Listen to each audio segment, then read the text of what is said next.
नमस्कार दोस्तों, आज हम हृदय के बारे में पढ़ेंगे। हृदय क्या है? फेफड़ों के बीच में स्थित एक छोटा सा सबसे व्यस्त और सबसे मेहनती अंग है। ये हमारे शरीर, इसका मुख्य कार्य हमारे शरीर में रक्त को पंप करना होता है। ये इसका आकार और संरचना की बात करें तो ये बंद मुट्ठी के जैसा इतने ही साइज में पाया जाता है, जिसका वजन 250 से 300 ग्राम के बीच होता है।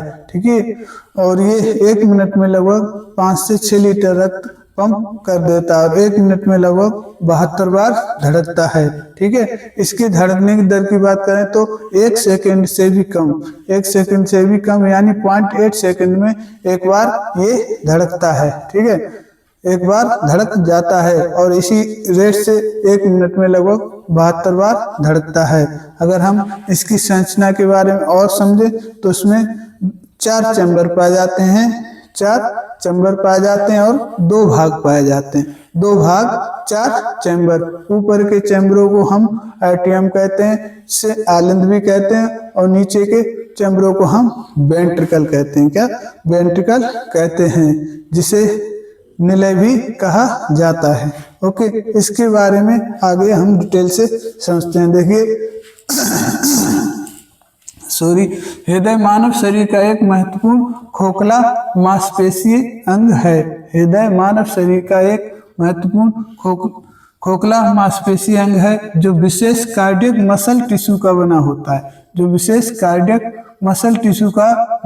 होता है। जो पूरे शरीर में रक्त पंप करता है। ओके, अगर हम इसकी परतों की बात करें तो सबसे पहले हमारी पेरिकार्डियम, फिर मायोकार्डियम। क्या? मायोकार्डियम, फिर हमारी एंडोकार्डियम।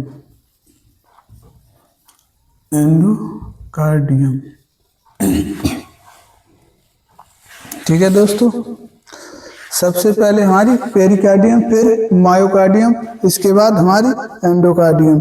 सबसे नीचे हमारी एंडोकार्डियम पाई जाती है। मायोकार्डियम को हार्ट ऑफ द लेयर भी कहते हैं। Heart of the layer. ठीक है, हार्ट ऑफ द लेयर भी कहा जाता है, क्योंकि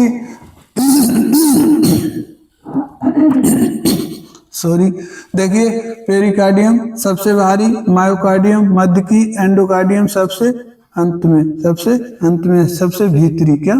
सबसे भीतरी परत। ठीक है, और पेरिकार्डियम सबसे बाहरी। पेरिकार्डियम की बात करें तो पेरिकार्डियम में कई सारी लेयर्स पाई जाती हैं। पेरिकार्डियम में कई सारी लेयर्स से मिलकर पेरिकार्डियम झिल्ली बनती है। ये हमारी सबसे बाहरी झिल्ली होती है। ठीक है, अगर हम इसकी बाकी परतों की बात करें तो फाइब्रस पेरिटाइल, ठीक है, फाइब्रस पेरिकार्डियम, पैराइटल पेरिकार्डियम और हमारी विसरल पेरिकार्डियम होती है।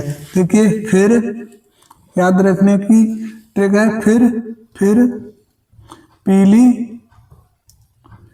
बिस्लेरी, ठीक है, तो हम इससे याद रखेंगे कैसे? फाइब्रस पेरिकार्डियम और पैराइटल पेरिकार्डियम और विसरल पेरिकार्डियम। ठीक है, देखिए कैसे याद रखेंगे हम? फिर पीली बिस्लेरी, फिर मायोकार्डियम, एंडोकार्डियम, फिर पीली बिस्लेरी, मैंने से मायोकार्डियम, और मैंने दो एंडोकार्डियम। ठीक है, देखिए, फिर पीली से फिर से फाइब्रस पेरिकार्डियम, और पीली से पैराइटल पेरिकार्डियम, और बिस्लेरी से विसरल पेरिकार्डियम। इन तीनों से मिलने से हमारी सबसे भारी परत पेरिकार्डियम बनती है।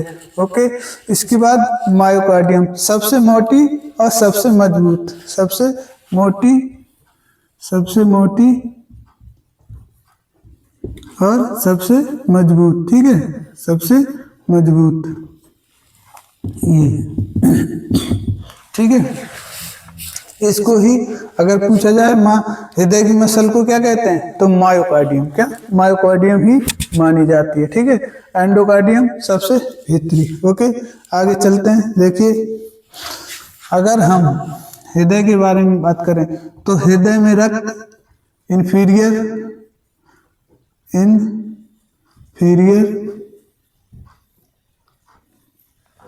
Vena cava, inferior vena cava और सुपीरियर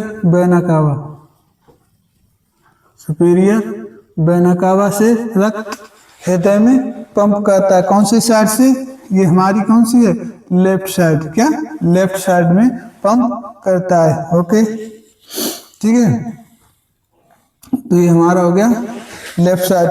हमारा रक्त जो है ऊपर से ऊपरी अंगों से आता है सुपीरियर वेना कावा के द्वारा और निचले अंगों से इंफीरियर वेना कावा द्वारा आता है। ठीक है, ये हमारा लेफ्ट साइड है। ठीक है, MBA, और ये हमारी राइट साइड है, क्या राइट साइड है, RTA। ठीक है, ये हमारी राइट साइड है। ठीक है, देखिए दोस्तों, हमें सबसे पहले हृदय के बारे में साइडों को, उसके पक्ष को समझना पड़ेगा, कौन सी साइड में और कौन सा बॉल होता है।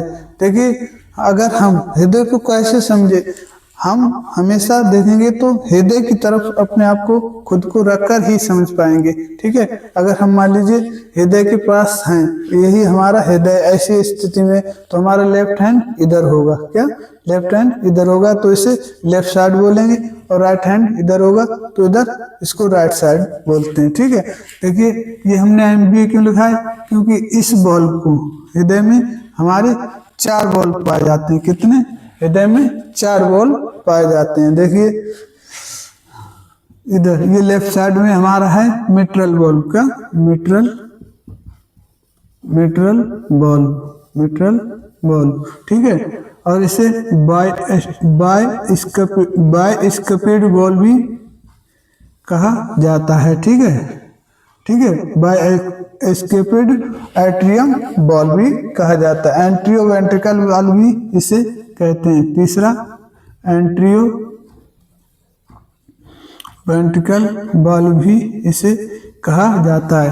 एंट्रियो वेंट्रिकल बॉल इसे क्यों कहते हैं, क्योंकि एट्रियम और वेंट्रिकल दोनों के मध्य पाया जाता है और लेफ्ट साइड में पाया जाता है, इसलिए इसे हम क्या कहते हैं, मिट्रल बॉल भी इसे कहा जाता है। ओके, बाइस्कपिड बॉल क्यों कहते हैं, क्योंकि इसमें 2 कपाट होते हैं।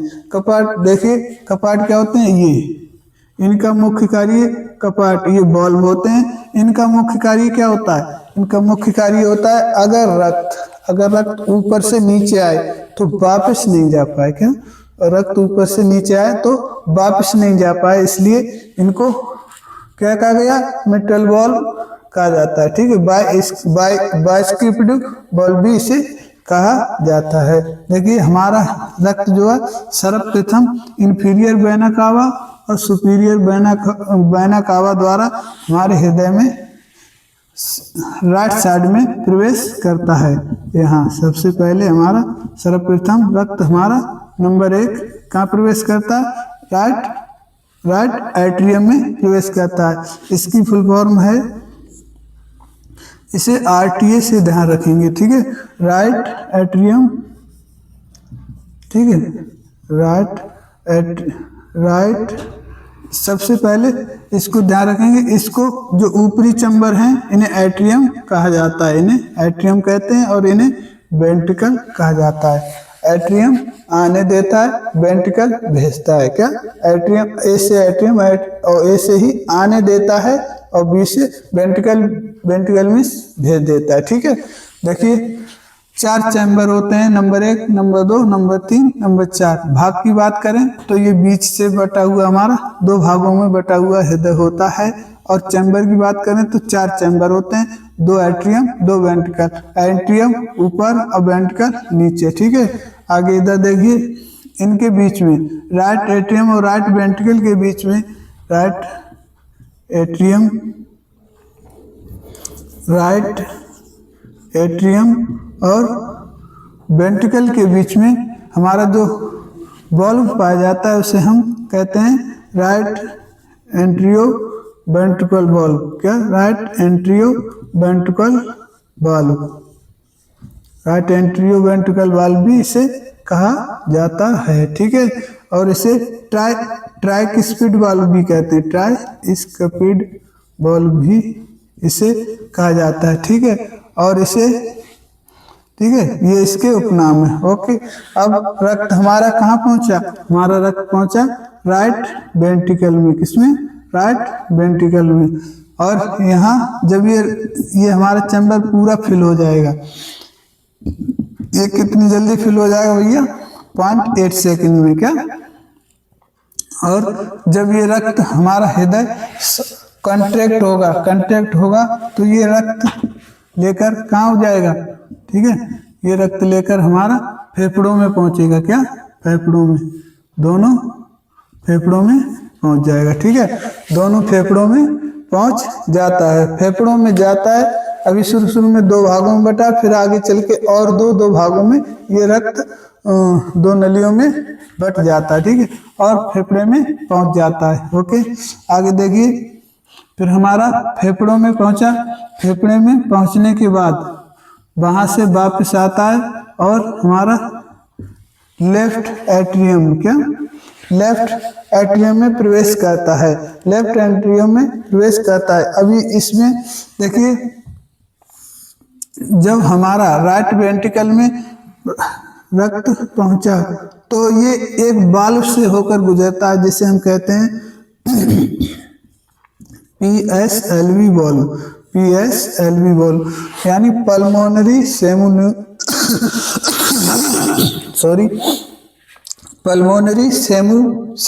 Lunar ball. Pulmonary semi lunar ball.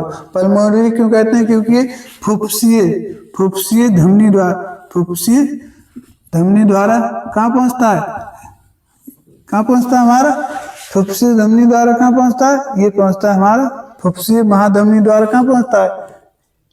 फेफड़ों में। कहाँ? फेफड़ों में। तो फेफड़ों में जाकर क्या होता है?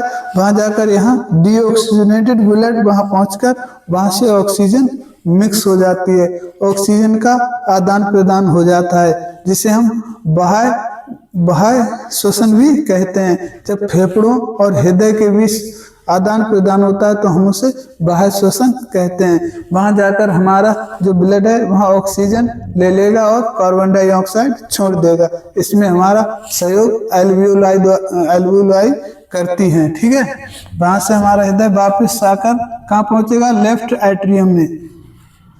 लेफ्ट एट्रियम में किसके द्वारा? लेफ्ट एट्रियम में किसके द्वारा पहुंचेगा? हमारा पहुंचेगा पल्मोनरी वेन्स द्वारा। क्या? पल्मोनरी वेन्स द्वारा। पल्मोनरी वेन्स द्वारा हमारा रक्त जो है लेफ्ट उसमें, ठीक है, लेफ्ट आर्टरियम में पहुंचेगा। ठीक है, अब देखिए ये असेशन होता है इसमें। देखिए पल्मोनरी वेन्स, पल्मोनरी वेन्स क्या लाती हैं? पल्मोनरी शिराएं क्या लेके आती हैं? O2 plus blood. ठीक है, और जबकि पल्मोनरी धमनी यानी फुफ्फुसीय धमनी हमारा डीऑक्सीनेट CO2 प्लस ब्लड का CO2 प्लस ब्लड कहाँ ले जाती है? फेफड़ों में। वैसे धमनियों का काम क्या होता है? धमनियों का काम, मुख्य काम होता है हमारा धमनियों का शुद्ध रक्त का परिवहन करना। लेकिन हृदय में एक ऐसी जगह भी है जहां ये काम उल्टा हो जाता है। किसके साथ? फुफ्फुसीय महाधमनी के साथ। फुफ्फुसीय महाधमनी एक ऐसी महाधमनी है जो हमारे, देखो, राइट, ठीक है, राइट वेंट्रिकल से अशुद्ध रक्त, कौन? फुफ्फुसीय महाधमनी राइट वेंट्रिकल से अशुद्ध रक्त फेफड़ों तक ले जाती है और फुफ्फुसीय शिराएं शुद्ध रक्त, फेफड़ों से शुद्ध रक्त लाकर हृदय में वापस उड़ेलती हैं, क्या उड़ेलती हैं लाकर वापस। ये एसेशन है। वैसे शिराओं का मुख्य कार्य क्या होता है? शिराओं का मुख्य कार्य होता है अशुद्ध रक्त को वापस लाना। लेकिन यहाँ हृदय में एक ऐसी कंडीशन भी बन जाती है, इसे आप विशेष ध्यान रखते हैं, ठीक है। देखिए फिर हमारा हृदय ब्लड कहाँ पहुंचा? लेफ्ट एट्रियम में। लेफ्ट एट्रियम में मिट्रल वाल्व द्वारा, किसके द्वारा? मिट्रल वाल्व द्वारा लेफ्ट वेंट्रिकल में प्रवेश करता है। लेफ्ट वेंट्रिकल में प्रवेश करता है। मिट्रल वाल्व की बात करें तो इसको मिट्रल वाल्व, बाइस्क्यूबिड वाल्व और एंटीरियर वेंट्रिकल वाल्व भी कहा जाता है। जब ये लेफ्ट वेंट्रिकल हमारा पूरा फिल हो जाता है तो फिर रक्त हमारा किसके द्वारा? ASLB यानी एट्रियो, ठीक है, एरोटिक सेमी लूनर वाल्व द्वारा, फिर एरोटा द्वारा, यानी ठीक है, एरोटिक सेमी लूनर वाल्व द्वारा और एरोटा द्वारा यानी महाधमनी द्वारा, ठीक है, एरोटा महाधमनी द्वारा पूरे शरीर के अंगों में ऑक्सीजन लेकर भेज दिया जाता है, ठीक है। ऑक्सीजन युक्त रक्त हमारा महाधमनी यानी एरोटिक सेमी लूनर वाल्व द्वारा पूरे शरीर में भेज दिया जाता है, ठीक है। ये अगर हम इसकी परतों के बारे में हम पढ़ चुके हैं, लेकिन ये कार्य कैसे करता है? देखिए दोस्तों, ये कार्य कैसे करता है?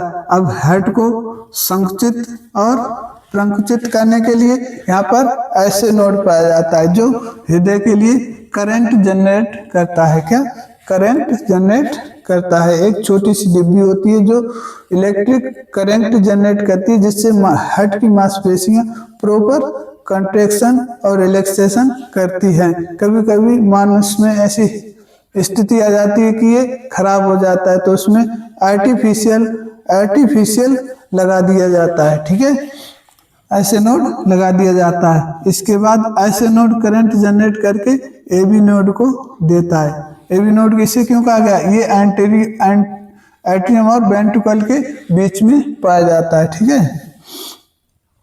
ऐसे नोड को साइनो एट्रियम नोड भी कहते हैं। इसका मुख्य कार्य करंट को जनरेट करना होता है। ये जनरेट करके अपने एबी नोड को दे देता है। फिर एबी नोड एक ट्रांसफार्मर की तरह काम करता है। जैसे ट्रांसफार्मर क्या करता है? आवश्यकता के अनुसार करंट भेजता है, ऐसे ही एबी नोड आवश्यकता के अनुसार करंट कहाँ भेजता है? ये हमारा बंडल ऑफ हिस्स, किसमें? बंडल ऑफ हिस्स में, ठीक है, ये ठीक है। और बंडल ऑफ हिस्स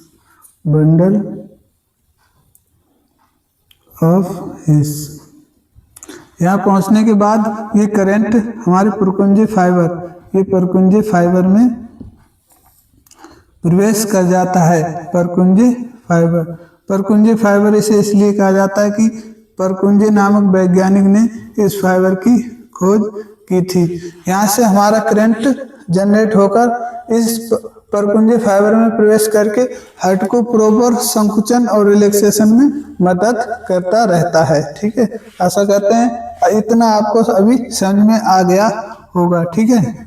आगे देखिए, अगर हम हृदय के वजन के बारे में बात करें, क्या सबसे पहले हमने देखा हृदय क्या है? हृदय क्या है, ठीक है। हृदय की संरचना, हृदय की संरचना। हृदय में नंबर 1 हृदय क्या है, नंबर 2 हृदय की संरचना, नंबर 3 हृदय के भाग। हृदय की संरचना में हमने देखा आकार और भाग, ठीक है, आकार और भाग। हृदय में तीसरा पॉइंट हमने समझा, हृदय में रक्त का बहाव, ठीक है, हृदय में रक्त का बहाव। नंबर 4 समझा हमने, हृदय में बल्ब ठीक है, बल्ब द्वारा ठीक है रक्त भेजना और वापस लाना। ठीक है, बल्ब द्वारा देखो रक्त को कंट्रोल करना। क्या हृदय में वेंट्रिकल द्वारा, सॉरी यहाँ पे लिख लो वेंट्रिकल द्वारा और रक्त भेजना।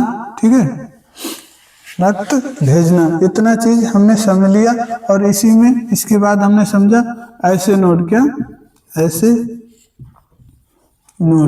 नोड और उसका कार्य। ठीक है, और इसके साथ साथ ही यहाँ पे हमने सुपीरियर वेना कावा, ठीक है, और इधर ऐसे नोड और बाल्ब, क्या बाल्ब भी हमने साथ साथ समझे।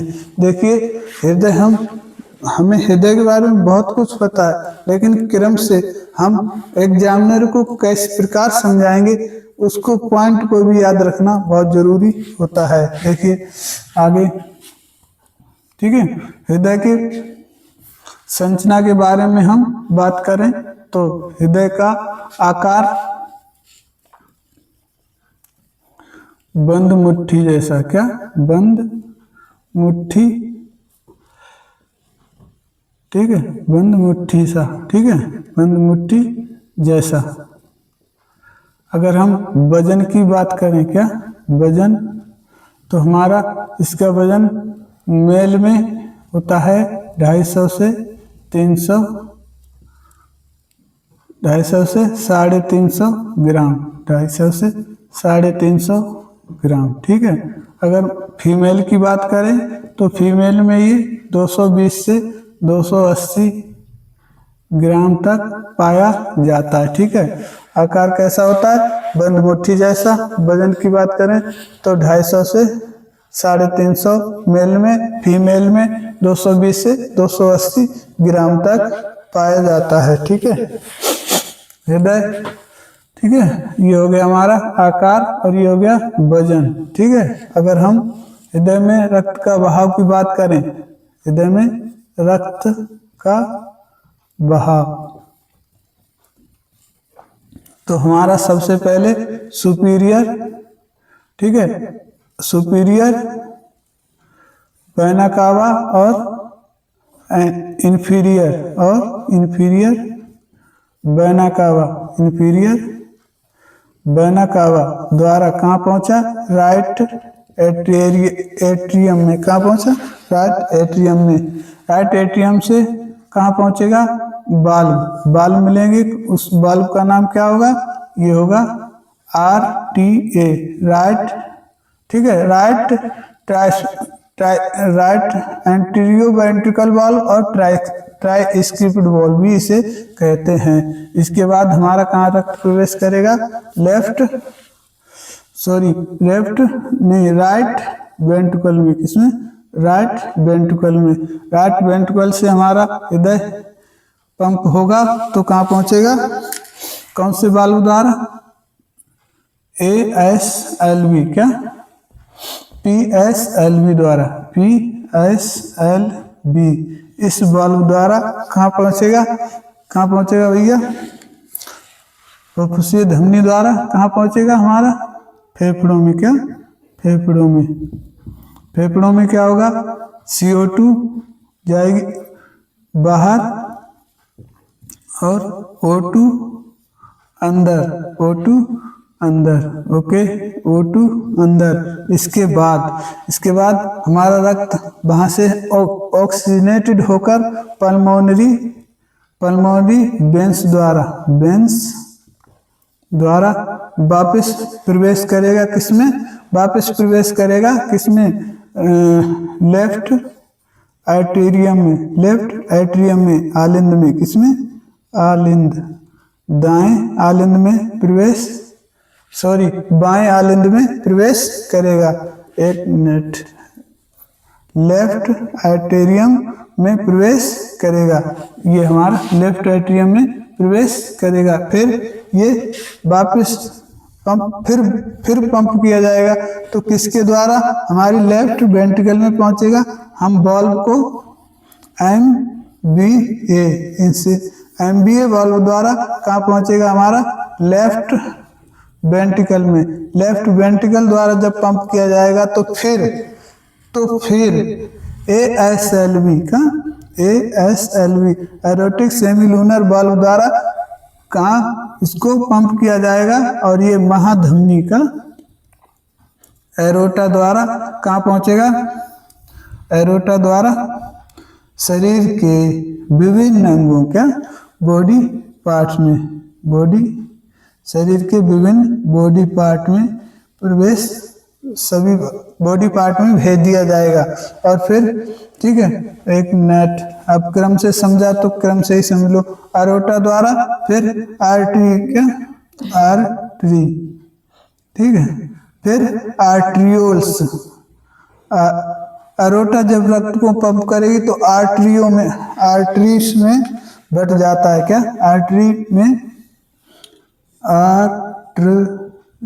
आर्टरी में बटकर कहाँ ठीक है पूरे शरीर में फैल जाता है। फिर आर्ट्रियोल्स द्वारा सबसे लास्ट पॉइंट पे पहुंच जाता है, ठीक है, जहां ऑक्सीजन का O2 प्रवेश करता है और CO2 यानी कार्बन डाइऑक्साइड वापस ले लिया जाता है। ये कहाँ होता है हमारा कैपिलरी में का सबसे लास्ट पॉइंट होता है हमारा कैपिलरी में कहाँ होता है कैपिलरी में होता है। कैपिलरी के बाद कैपिलरी से रक्त फिर वहां से चलता है किसके द्वारा, अब चलेगा हमारा वेन्यूल्स द्वारा क्या वेन्यूल्स से वेंस में पहुंचेगा और वेंस से हमारा कहाँ पहुंचेगा, वेंस से हमारा सुपीरियर और इंफीरियर कहाँ वेना कावा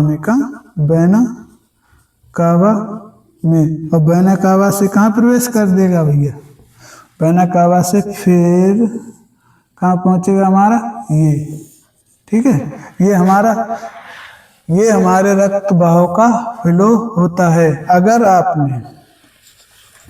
आपने रक्त बहाव के फ्लो को सही से समझ लिया तो फिर आपको हृदय समझने में कोई दिक्कत नहीं होगी। देखिए सबसे पहले क्या है सेमिलूनर सुपीरियर इंफीरियर वेना कावा द्वारा रक्त कहाँ पहुंचा राइट एट्रियम में। राइट एट्रियम और राइट वेंट्रिकल के बीच में एक बॉल पाया जाता है जिसे आर्टरी कहते हैं, जिसे राइट ट्राइस्किल एंटीरियो वेंट्रिकल वाल्व भी बोला जाता है। फिर हमारा राइट वेंट्रिकल में पहुंचा, राइट वेंट्रिकल से PSLV वाल्व द्वारा PSLV वाल्व, ये भी वाल्व है दोस्तों, वाल्व द्वारा क्या फुफ्फुसीय महाधमनी का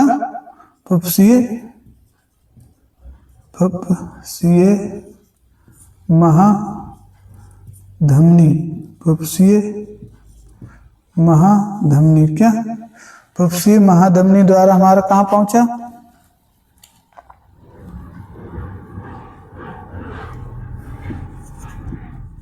ठीक है, कहाँ पहुंचा फेफड़ों में CO2 बाहर और O2 अंदर, ठीक है। यहाँ ऑक्सीजन एक्सचेंज होता है किसका, ऑक्सीजन का और ब्लड का, ठीक है, ब्लड और हवा के बीच ऑक्सीजन के बीच क्या होता है यहाँ एक्सचेंज होता है। फिर पल्मोनरी वेंस द्वारा हमारे लेफ्ट आर्टरियम में प्रवेश करता है। फिर MBA वाल्व द्वारा हमारा लेफ्ट वेंट्रिकल में प्रवेश करता है, ये भी वाल्व है क्या।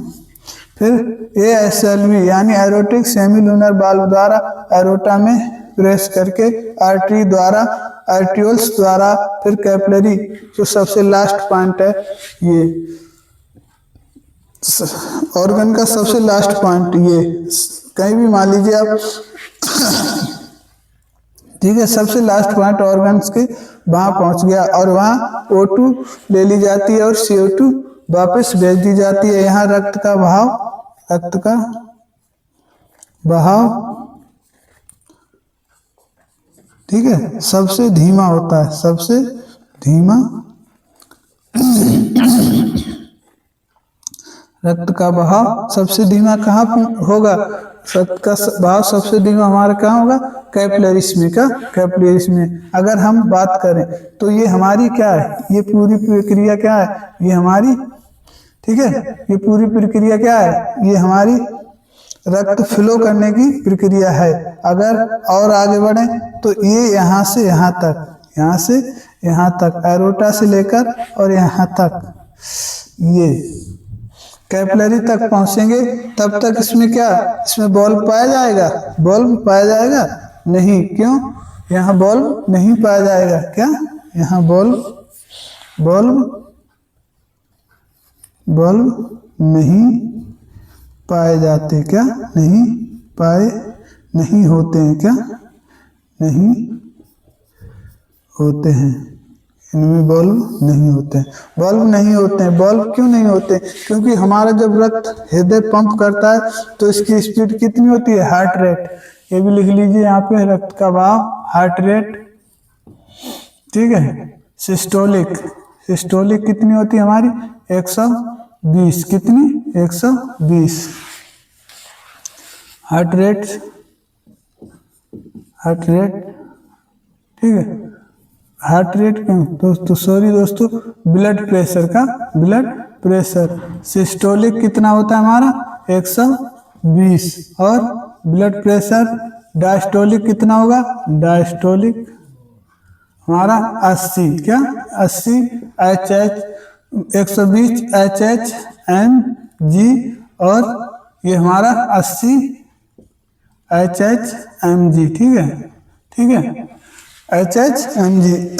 जब हमारा हृदय जब रक्त को पंप करता है तो पूरी स्पीड से 120 की स्पीड से पूरे शरीर में भेजता है, क्योंकि सॉरी, इतनी स्पीड से अगर नहीं भेजा गया तो शरीर के सभी अंगों तक रक्त पहुंचना मुश्किल हो जाएगा, ठीक है।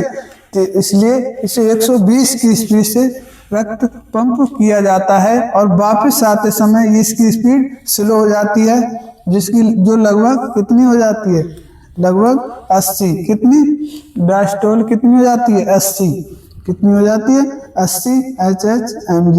यहाँ पर हमारा रक्त 80 HHMG यानी ब्लड प्रेशर 80, सॉरी, बीपी कितना? 80 HH, ठीक है, 80 के प्रेशर के द्वारा वापस आता है।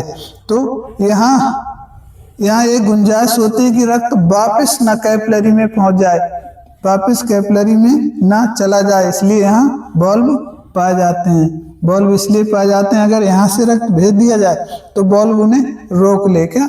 रोक ले, वापस एंट्री ना करने दे। बल्ब पाए जाते हैं, यहाँ बल्ब पाए जाते हैं, ठीक है, यहाँ बल्ब पाए जाते हैं, ठीक है। इससे तभी रक्त हमारा कहाँ भेज दिया जाता है? इंफीरियर वेना कावा और ऊपरी अंगों से सुपीरियर वेना कावा द्वारा हार्ट में प्रवेश करता है।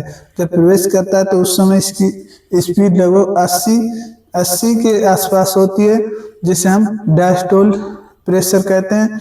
और जब इसे हृदय द्वारा, लेफ्ट वेंट्रिकल द्वारा जब इसमें पूरी ताकत से पंप किया जाता है तो इसमें स्पीड लगभग 120 HHMG यानी 120 की समथिंग होती है, ठीक है। अगर हम प्रेशर की बात करें, पल्स प्रेशर की बात करें तो देखिए, प्रेशर हमारा कितना हो गया? तो देख लीजिए, प्रेशर हमारा हो गया 120 और 80। तो इनके दोनों के अंतर कभी कभी पूछा जाता है कि पल्स प्रेशर क्या है? तो पल्स प्रेशर हमारा, पल्स प्रेशर दोनों का अंतर होता है 120 और 180 के बीच का अंतर। कितना? पल्स प्रेशर हो गया हमारा 40। कितना? 40 HHMG बराबर हमारा क्या होता है? पल्स प्रेशर होता है, ठीक है। आगे देखिए,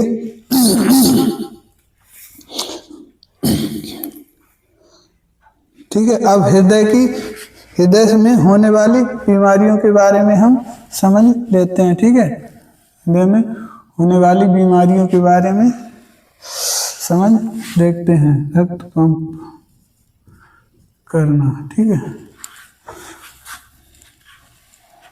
एक मिनट, कहाँ समझाऊँ, यहाँ पे नहीं। ठीक है, बीमारी जब हमारा हृदय, क्या यहाँ पे देख लीजिए, अगर दिखाई दे रहा हो आपको, देख लेते।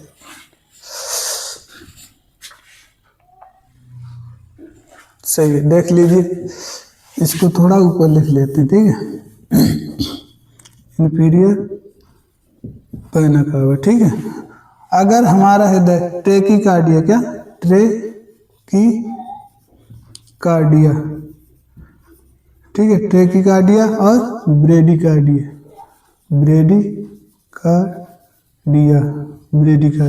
ट्रेकीकार्डिया और ब्रेडीकार्डिया, ये बीमारियां होती हैं। ये कब होता है, जब हमारा, ठीक है, ट्रेकीकार्डिया मीन्स तेज, टी से ट्रेकी और टी से तेज, जब हमारा हार्ट रेट 110, ठीक है, 110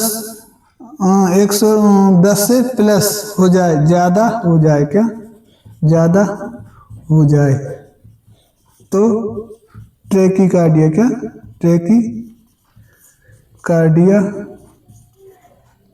बीमारी हो जाती है। इसमें व्यक्ति का हार्ट रेट बहुत तेज धड़कने लगता है। ठीक है, 110 ज़्यादा हो जाए दोस्तों, 100 प्लस, कितना, 100 प्लस। अगर हमारा हृदय, ठीक है, 60 माइनस यानी 60 से कम धड़कता है, कितना, 60 से कम अगर धड़कता है, तो इसको कहा जाता है ब्रेडीकार्डिया, क्या ब्रेडीकार्डिया, तो इसे ब्रेडीकार्डिया कहा जाता है। ठीक है, देखिए, सब तो मैंने तो बात आप भूल ही गए, हम ही भूल गए भैया। हृदय के अध्ययन को क्या कहते हैं, हृदय के अध्ययन को कार्डियोलॉजी, क्या कार्डियोलॉजी। ठीक है, इसके अध्ययन को क्या कहा जाता है, कार्डियोलॉजी। ठीक है, आगे देखिए,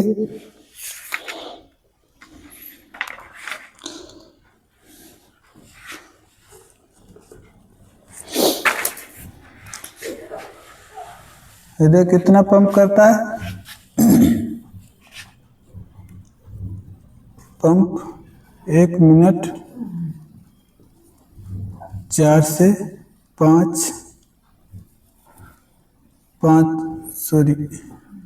से 6 लीटर, कितना, 5 से 6 लीटर रक्त, कितना, 5 से 6 लीटर रक्त पंप कर देता है कितनी देर में, लगभग 1 मिनट में। ठीक है, आगे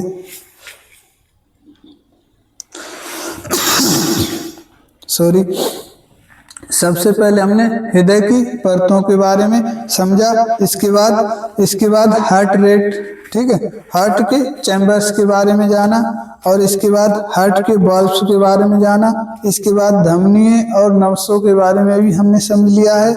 इसके बाद पल्मोनरी धमनी और पल्मोनरी नसों यानी पल्मोनरी वेंस के में क्या अंतर है, ये भी हमने समझा। पल्मोनरी धमनी हमारा डीऑक्सीजनेटेड ब्लड ले जाती है, जबकि धमनियों का काम होता है ऑक्सीजनेटेड ब्लड को फ्लो करना।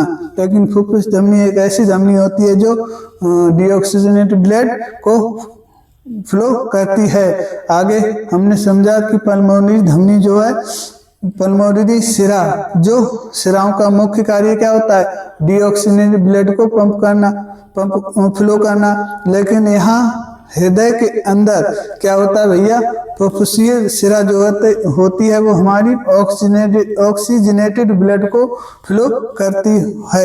एक एग्जाम में कई बार पूछा गया है, क्योंकि यहाँ कंफ्यूजन नहीं रखना है आपको। ठीक है, कैपिलरी वो ऐसा स्थान होता है जहाँ रक्त वाहिकाएं अपना ऑक्सीजन को लेती हैं और डीऑक्सीजनेट को वापस करती हैं। पल्मोनरी धमनी और पल्मोनरी वेंस के बारे में अंतर हमने समझ लिया। ठीक है, इसके बाद मिट्रल वाल्व, एरोटिक वाल्व और देखो हमारा राइट ट्राइस्टिड वाल्व। ठीक है, ये सारे वाल्व हमने समझ लिए। वेना कावा समझा। वेना कावा हमारी क्या कार्य करती हैं? Inferior vena cava, superior vena cava. Inferior नीचे से, सुपीरियर ऊपर से, ठीक है। रक्त को हृदय में प्रवेश कराती हैं। इसके बाद पल्मोनरी आर्टरी, ये सब हमने समझ लिया है। टाइप्स ऑफ सर्कुलेशन, ठीक है। Pulmonary circulation, systematic circulation. अगर हम सर्कुलेशन की बात करें तो हमारा दो तरह का सर्कुलेशन होता है। कौन सा? पल्मोनरी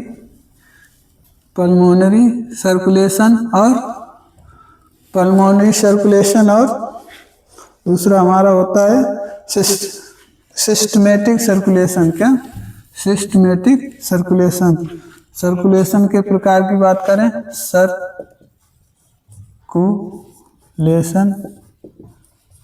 के प्रकार, तो पल्मोनरी सर्कुलेशन और सिस्टमेटिक सर्कुलेशन, ठीक है। ये पूरा आप लिख लेंगे नोट से अपने, ठीक है। पल्मोनरी सर्कुलेशन क्या होता है? पल्मोनरियों में जहाँ से जहाँ तक रक्त फ्लो होता है पल्मोनरी सर्कुलेशन कहलाता है। जैसे हमारा राइट वेंट्रिकल से पल्मोनरी यानी फुफ्फुसीय महाधमनी द्वारा डिऑक्सीजनेटेड ब्लड हृदय फेफड़ों तक जाता है। फेफड़ों में ऑक्सीजन का एक्सचेंज होकर द्वारा पल्मोनरी सिराओं द्वारा हृदय तक आता है। बस इतना ही हमारा पल्मोनरी सिस्टम सर्कुलेशन कहा जाता है। और अगर हम सिस्टमेटिक सर्कुलेशन की बात करें तो हमने ये जो चार्ट बनाया है, ये हमारा सिस्टमेटिक सर्कुलेशन कहा जाता है। ये हमारा क्या है? ये हमारा सिस्टमेटिक सर्कुलेशन का फ्लो है।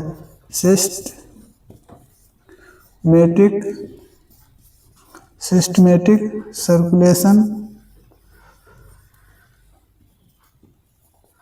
का, ठीक है, ये चार्ट है, ठीक है। ये देखिए, ठीक है। ये हमने सब आपको डिटेल से समझा दिया है, ठीक है। अगर अब ब्लड प्रेशर के बारे में भी हमने आपको बता दिया है। देखिए ब्लड प्रेशर हमारा कितना होता है?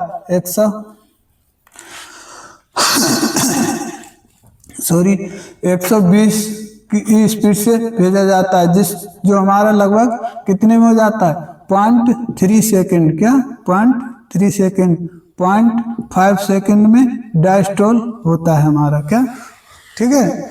हमने शुरू में ही आपको बताया कि हमारा हृदय लगभग 0.8 सेकेंड में अपना एक बार रक्त पंप करता है, जिसमें से डायस्टोल का समय लगभग 0.5 सेकेंड होता है और सिस्टोल का समय जो होता है हमारा 0.3 सेकेंड होता है। सिस्टोल एकदम 120 की स्पीड से होता है, इसलिए इसमें कम समय लगता है। और डायस्टोल धीरे धीरे होता है, इसलिए इसमें 0.5 सेकेंड का समय लग ही जाता है।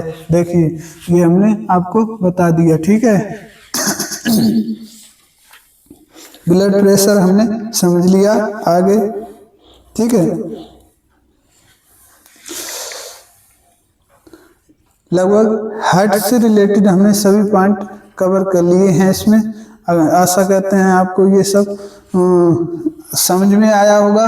अगर आपको पसंद आता है तो थोड़ी सी हमारी मेहनत का फल हमें दीजिए, उसे लाइक एंड चैनल को सब्सक्राइब करें, जिससे कि हम आने वाली वीडियो में हम आपको जितना प्रयास है, जितना हम समझा सकते हैं, अपनी पूरी क्षमता से आपको समझाएंगे। धन्यवाद।